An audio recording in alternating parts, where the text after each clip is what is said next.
ನಿಮ್ಮ ಅಪ್ಪ ಹೆಸರೇನಪ್ಪ? ಏನಪ್ಪ ನಿಮ್ಮ ಹೆಸರು? ಶಂಕರ್ ಸರ್. ಎಷ್ಟು ಸ್ಟೇಜು? 50 ಸರ್. ಯಾವ ಊರು? ಗುಲ್ಬರ್ಗ. ಇಲ್ಲಿ ವಾಸವಾಗಿರೋ ಬೆಂಗಳೂರು. ಹೇಳಪ್ಪ ಇವ್ರದ್ದು ಸ್ಟೋರಿ ಫಸ್ಟ್ ಹೇಳು. ಏನು ಹಾರ್ಟ್ ಪ್ರಾಬ್ಲಮ್ ಇತ್ತು ಇವ್ರಿಗೆ? ಹಾರ್ಟ್ ಬ್ಲಾಕ್ ಆಗಿದೆ ಸರ್. ಮೂರು ಬ್ಲಾಕ್ ಇದೆ. ಅವಾಗ ಎದೆ ನೋವು ಜಾಸ್ತಿ ಇತ್ತು. ಅದನ್ನ ಯಾವಾಗ ನಿಮ್ಮ ಹತ್ರ ಔಷಧಿ ತಗೊಂಡ್ರು ಅವಾಗಿಂದ ಎದೆ ನೋವು ಎಲ್ಲ. ಆಮೇಲೆ ಎದೆ ನೋವು ಆದಾಗ ಯಾವ ಹಾಸ್ಪಿಟ್ಲ್ಗೆ ಹೋಗಿದ್ರಿ? ಜಯದೇವ್ ಹೋಗಿದ್ವಿ ಸರ್. ಜಯದೇವಲ್ಲಿ ಏನ್ ಹೇಳಿದ್ರು? ಜಯದೇವದಲ್ಲಿ ಇದು ಮಾಡಿಸ ಎಂಜಿಯೋಗ್ರಾಮ್ ಮಾಡಿದ್ರು. ಎಂಜಿಯೋಗ್ರಾಮ್ ಮಾಡಿದಾಗ 3 ಬ್ಲಾಕ್ ಇದೆ. ಆ ಎಂಜಿಯೋಗ್ರಾಮ್ ಇಂದ ತೆಗಿಯಕ್ಕಾಗ್ತಿಲ್ಲ. ಒಂದ್ಸತಿ ಇದು ಮಾಡಿಸ್ಬೇಕು. ಅದ್ ಮಾಡಾದ್ಮೇಲೆ ಏನಿದೆ ಆಪರೇಷನ್ ಮಾಡ್ಬೇಕು, ಏನ್ ಮಾಡ್ಬೇಕು ಹೇಳ್ತೀವಿ ಅಂತ 2 months ಟೈಮ್ ತಗೊಂಡಿದ್ರು. ಮಾತ್ರೆ ಕೊಟ್ಟಿದ್ರು. ಅದರಿಂದ ನಮ್ಗೆ ಯಾಕೋ. ಆಮೇಲೆ ಇಲ್ಲಿಗೆ ಬಂದಾಗ ಆಮೇಲೆ ನೀವು ಇಲ್ಲಿಗೆ ಬಂದ್ರಿ? ಹೌದು ಸರ್, ಇಲ್ಲಿ ಬಂದ್ವಿ. ಯಾರು ಹೇಳಿದ್ರು ಇಲ್ಲಿಗೆ ಬರೋದಕ್ಕೆ? ನಮ್ಮ ಗುರುಗಳು, ಸ್ವಾಮೀಜಿಗಳು ಹೇಳಿದ್ರು. ಸ್ವಾಮೀಜಿಗಳೇ ದೇವ್ರ ಸ್ವರೂಪನಪ್ಪ. ಮತ್ತೆ ಇಲ್ಲಿಗೆ ಬಂದಾಗ ಇದು ಮಾತ್ರೆಗಳು ನಾನು ಹೇಳ್ದಂಗೆ ನಾ ಯಾವ್ದು ಮುಟ್ಲಿಲ್ಲ ಸರ್. ಯಾವ್ದು ತಗೊಳ್ಳಿಲ್ಲ. ಅವತ್ತಿನ ಸಂಜೆನೆ ಎಲ್ಲ ಕ್ಲೋಸ್. ಏನು ಮಾತ್ರೆಗಳು ತಗೊಳ್ಳಿಲ್ಲ.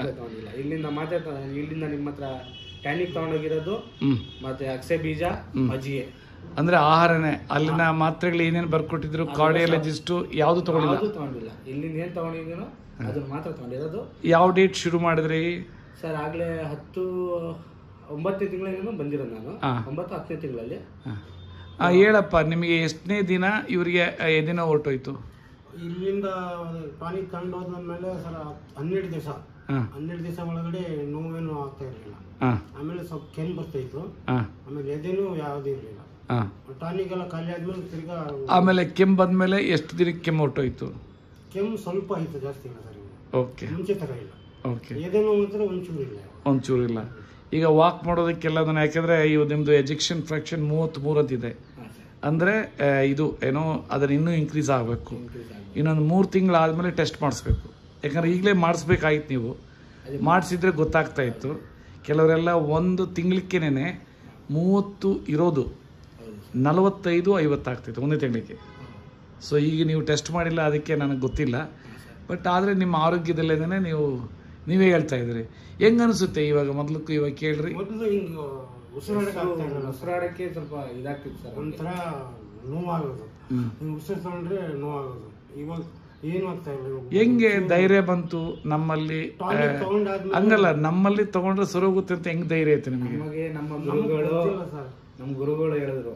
ನಾ ಅವ್ರನ್ನ ನಂಬಿದೆ, ನಮ್ಮ ಸ್ವಾಮೀಜಿಗಳನ್ನ ನಂಬಿದೆ. ಅವ್ರು ಹೇಳಿದ್ರು ಒಂದೇ ಮಾತಂದ್ರು, ಅಲ್ಲಿ ಕರ್ಕೊಂಡು ಹೋಗು. ಅವರೇ ಖುದ್ದಾಗಿ ನಂಬರ್ಗೆಲ್ಲ ವಿಳಾಸ ಬರ್ದಿ ನಮ್ಗೆ ಕೊಟ್ಟಿದ್ದಾರೆ ಸರ್. ನಮ್ಗೆ ಗೊತ್ತಿಲ್ಲ ಇಲ್ಲಿರೋದು. ಅವ್ರು ನಂಬ್ಕೊಂಡು ನಾನು ಇಲ್ಲಿ ಬಂದಿದ್ದೆ. ಗ್ರೇಟ್ ಅಪ್ಪ, ನನಗೆ ಭಾರಿ ಖುಷಿ. ಇಲ್ಲೇ ಬರೋರು ಸರ್ ನಾವು. ಅಲ್ಲ, ಇರಲಿ, ಅದೇನು ತೊಂದರೆ ಇಲ್ಲ. ನನಗೇನು ನೀವು ಚೆನ್ನಾಗಬೇಕು. ಇವಾಗ ನೋಡಿ, ಎಷ್ಟೋ ಜನಕ್ಕೆ ಇದು ಒಳ್ಳೇದಾಗ್ತೈತೆ. ನೀವೇನಾದರೂ ಅದನ್ನು ಎಜೆಕ್ಷನ್ ಫ್ರಾಕ್ಷನ್ ಟೆಸ್ಟ್ ಮಾಡಿಸಿದ್ರೆ ಇನ್ನೂ ಚೆನ್ನಾಗಿರ್ತೈತೆ. ತೊಂದರೆ ಇಲ್ಲ. 3 ತಿಂಗಳ ಆದಮೇಲೆ ಮಾಡಿಸ್ರಿ. ಈಗ 1.5 ತಿಂಗಳಾಯ್ತಲ್ಲ, 3 ತಿಂಗಳಾದಮೇಲೆ ಮತ್ತೆ ನನ್ನ ಹತ್ರ ಬನ್ನಿ. ನನಗೆ ಖುಷಿ ಆಗುತ್ತೆ. ಡಾಕ್ಯುಮೆಂಟೇಶನ್ ತೊಗೊಳ್ತೀನಿ. ಎಂಟೈರ್ ವಿಶ್ವಗೇನೆ ಈ ರೀತಿ ನಿಮ್ಗೆ ಒಳ್ಳೇದಾಗ್ತೈತೆ, ಯಾವ ಆಪರೇಷನ್ ಇಲ್ದೇನೆ ಅಂತ ಹೇಳ್ಬೋದು.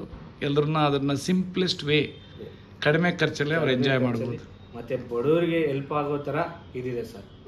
ಬಡವರಿಗೆ ತುಂಬ ಹೆಲ್ಪ್. ಯಾಕಂದ್ರೆ ಆಪರೇಷನ್ ಮಾಡಿಸೋದು ದೊಡ್ಡ ಮಾತಲ್ಲ. ಯಾಕೆ ಮಾಡಿಸ್ಕೊಂಡ್ಬಿಡ್ತಾರೆ. ಆದ್ರೆ ಈ ಔಷಧಿ ತಗೊಂಡು ಬೇಗ ಗುಣಮುಖರಾಗ್ತಾರೆ ಅಂದ್ರೆ ಎಲ್ಲರೂ ಇಲ್ಲಿ ಬಂದು ಒಂದ್ಸತಿ ವಿಸಿಟ್. ಗ್ರೇಟ್ ಅಪ್ಪ, ಗ್ರೇಟ್. ಥ್ಯಾಂಕ್ಸ್ ಅಪ್ಪ, ಥ್ಯಾಂಕ್ ಯು.